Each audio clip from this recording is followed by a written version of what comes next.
Vous avez vu précédemment les caractéristiques des herbes folles. Leur présence a été diversement appréciée au cours des derniers siècles. D'abord indésirables, tant dans les cultures qu'en milieu urbain, elles semblent bénéficier ces dernières années d'un retour en grâce que nous allons tenter d'expliquer.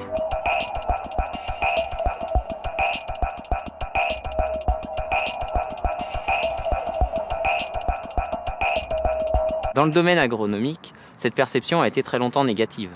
Les herbes folles étaient en effet responsables de problèmes de rendement, voire de problèmes sanitaires. Par exemple, le gaillet gratteron est une des espèces responsables des plus importantes pertes de rendement en céréales par effet de verse. De plus, ainsi que cela a été montré précédemment, au sortir de la Seconde Guerre mondiale, la nécessité de nourrir la France a entraîné une intensification des pratiques agricoles. Dans ce cadre, la perception économique se doublait également d'une perception sociologique. Une parcelle devait être propre, les adventistes la salissaient.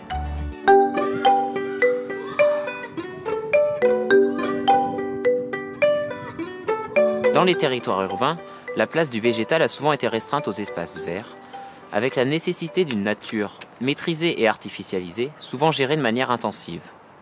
Cette vision s'est notamment développée à la fin des années 40 et durant les années 50. Hors de ces espaces maîtrisés, parcs, plantations urbaines, il était nécessaire de maîtriser le végétal en ville, ce qui passait souvent par un désherbage intensif avec l'usage d'herbicides. Pour approfondir ce point, nous allons interroger Marie-Jo Menozzi, qui va détailler cette perception et les évolutions qu'elle a connues. Effectivement, on observe une évolution. Alors pour cela, je vais un petit peu remonter dans le temps pour comprendre un petit peu quels sont les enjeux autour des perceptions actuelles des herbes folles, puisque d'une part, on peut dire qu'il y a toujours cette perception dominante de l'herbe folle, qui est une herbe indésirable en ville, et que c'est bien de l'arracher, elle n'est pas à sa place, donc c'est un peu un déchet, ça fait désordre, donc il vaut mieux la mettre ailleurs. Et puis un deuxième type de représentation où ces plantes spontanées vont plutôt nous faire penser à l'idée de nature, de biodiversité. On va les considérer comme un élément de biodiversité. Certaines collectivités cherchent de plus en plus à les privilégier en ville, justement pour accroître la biodiversité en ville, attirer aussi des insectes, de la faune, enfin tout un ensemble, recréer des écosystèmes naturels. Et ces deux modes de représentation des plantes spontanées en ville s'inscrivent un petit peu dans une histoire récente. Comment s'est construit l'espace urbain depuis plus d'un siècle, depuis la fin du XIXe siècle? Eh bien, autour de l'idée de la propreté, de l'ordre. Qu'est-ce qu'on attend d'un espace urbain? C'est qu'il soit propre et ordonné. Dans les années 60, 1960, le développement de certaines techniques, comme par exemple le tuyau d'arrosage, mais surtout le désherbant ou la tondeuse hélicoïdale, ont permis de renforcer cette idée de propre et d'ordre dans les espaces urbains, notamment parce qu'elle permettait d'éliminer, voire d'éradiquer quasiment une partie d'éléments non désirés en ville, des plantes spontanées, autrement dit des mauvaises herbes. On nage un petit peu dans le paradoxe avec ces idées d'herbes folles, de mauvaises herbes, et puis les évolutions qu'on constate actuellement, puisque actuellement, au nom de la biodiversité, on cherche à valoriser ces espèces. Tout au cours du XXe siècle, au nom de la valorisation de la présence de la nature en ville, on a plutôt cherché à éliminer ces espèces de la ville, puisque ce n'était pas ça la nature en ville. Ce qui ressort d'un certain nombre d'enquêtes. Qu'est-ce que la nature en ville pour les citadins? Eh bien, c'est l'arbre planté, c'est les plantes dans la jardinière, ce sont les plantes horticoles du jardin. En dernier, cela va être les plantes spontanées.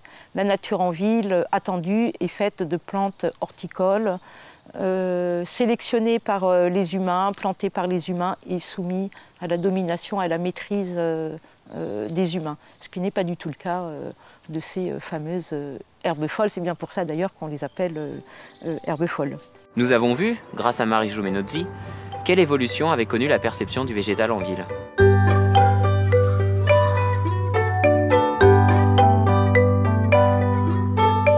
Dans les parcelles cultivées également, les adventistes semblent connaître un retour en grâce. Outre les messicoles, que vous verrez dans le sujet suivant, les études conduites ont permis de montrer que les espèces pouvaient améliorer les conditions de production. Ainsi, en lisière de parcelles, elles permettent d'accueillir une faune spécifique dont certaines espèces vont se nourrir des ravageurs des cultures. De même, la présence de ces espèces peut permettre aux abeilles de trouver du pollen et de produire du miel. Ces services rendus sont appelés services écosystémiques. Pour parler de ces services, nous allons maintenant interroger Nathalie Frascaria-Lacoste. Alors, la notion de service écosystémique réfère à tout ce qui correspond aux bénéfices que l'homme va retirer des écosystèmes. Dans les années 2000, il va y avoir vraiment une réflexion consacrée et au développement de ces services écosystémiques qui va se traduire par un rapport, le Millennium Ecosystem Assessment, qui va être publié en 2005. Et les auteurs vont imaginer 4 types de catégories de ces services, notamment ce qu'on appelle les services d'approvisionnement, qui correspondent à tout ce qui est alimentation, eau, fibres.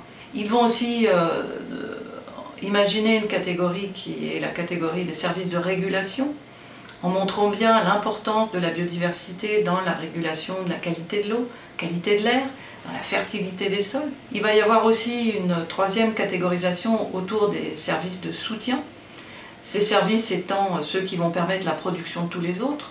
Et là, derrière ça, on a tout ce qui correspond au cycle biogéochimique, cycle du carbone, cycle de l'eau. Donc voilà une catégorie très importante. Et ils vont mettre en place une 4e catégorie intéressante, tous les services socioculturels. C'est dire que la biodiversité, son fonctionnement, eh bien, peuvent nous rendre des services récréatifs, d'éducation, mais aussi spirituels. Ce document il va être très important donc, pour marquer un peu cette avancée, cette compréhension dans ce sens-là, mais aussi, et ça va être l'étape suivante, c'est de montrer que depuis 50 ans, eh bien, ces services écosystémiques sont en grande dégradation. Alors, le milieu urbain est un milieu, comme on le sait, extrêmement contraint, pollué, avec des températures souvent très élevées.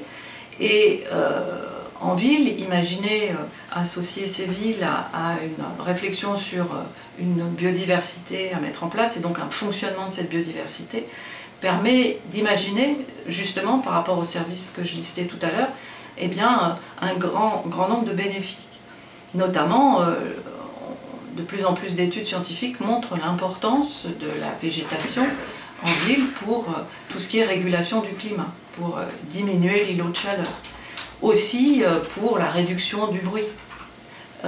Ça peut être aussi tout ce qui concerne les problématiques de drainage des eaux. La ville est souvent caractérisée comme très imperméable. Le fait d'avoir des vrais sols permet une infiltration des eaux qui peut être très importante et limiter des inondations.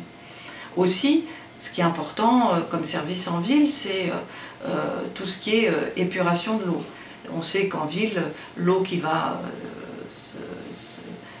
s'imprégner de tous les polluants de la ville, le fait d'avoir des végétaux et dans les systèmes racinaires des jeux bactériens qui vont permettre une épuration de l'eau, voilà, ça permet aussi d'avoir, c'est aussi un bénéfice important pour les hommes qui sont implantés dans les villes. Dans ce sujet, nous avons vu que la perception des herbes folles, en milieu urbain ou cultivé, a grandement évolué. Historiquement très négative, cette perception est progressivement devenue plus positive au fur et à mesure que les études ont montré que ces espèces rendaient des services à l'écosystème, appelés services écosystémiques. Plan de phare à retenir, le Senson commun.